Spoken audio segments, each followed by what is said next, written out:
4 जून की शुरुआत काफी ड्रामेटिकली हुई।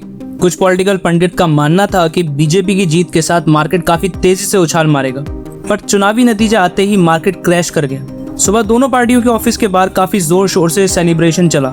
बीजेपी तीसरी बार सरकार बनाने की खुशी से झूम रही थी।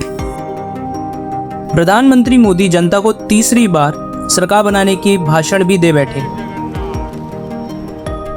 लगातार तीसरी बार सरकार बननी तय है। देशवासियों ने भाजपा पर, एनडीए पर पूर्ण विश्वास जताया है। आज की ये विजय दुनिया के सबसे बड़े लोकतंत्र की जीत है। वहीं कांग्रेस ने अपने रिजल्ट को विक्ट्री फॉर डेमोक्रेसी बताया।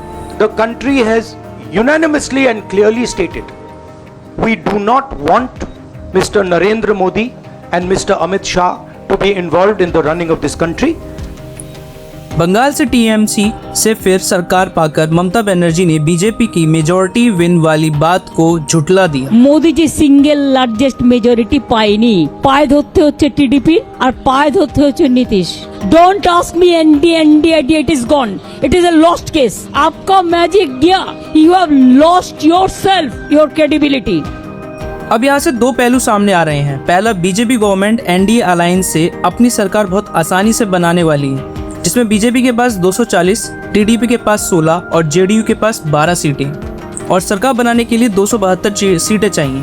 ऐसे में नीतीश की जेडीयू और चंद्रशेखर बाबू की टीडीपी अगर अपना समर्थन हटा ले तो क्या होगा? जब तक एनडीए अलायंस साथ देगा तब तक 400 पार वाली सरकार अपनी 240 सीटों के साथ गठबंधन बनाकर सरकार बना लेगी। इसलिए बीजेपी, शिवसेना, जेडीयू और टीडीपी पार्टी लीडर्स को खुद से दूर ही नहीं कर रही, पर इससे सत्ता का लालच नहीं समझना चाहिए। एक तरफ Nitish ji party support mood की तरह स्विच कर लेते हैं, वहीं दूसरी तरफ टीडीपी लीडर चंद्रशेखर बाबू, बेचारी बीजेपी कहाँ 400 पार की सरकार बना रही थी और अब 2019 में जिस जेडीयू के खिलाफ सरकार बनाई, आज उनकी ही बेसाखी का सहारा लेने को तैयार है।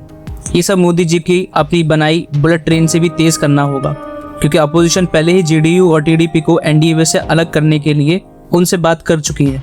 अगर ऐसा हुआ तो क्या इंडिया अलायंस सरकार बना पाएगी? आपको बता दें, इंडिया अलायंस 10 पार्टी का अलायंस है, जिसमें 233 सीट मिली है। उसे भी 30 से 40 सीटों की और जरूरत है अगर उसको अपनी सरकार बनानी है। इसके लिए उसने नीतीश जी और चंद्रशेखर बाबू का साथ पहले ही मांग लिया है। अगर वो एनडीए को चुनते हैं तो एनडीए की सरकार बनती है, और अगर वो इंडिया को चुनते हैं तो इंडिया अलायंस की सरकार बनती है। अब नीतीश जी और चंद्रशेखर जी पूरे देश की सरकार को चुनने वाले हैं। ऐसे ही और अपडेट्स के लिए हमारे चैनल के साथ जुड़े रहें।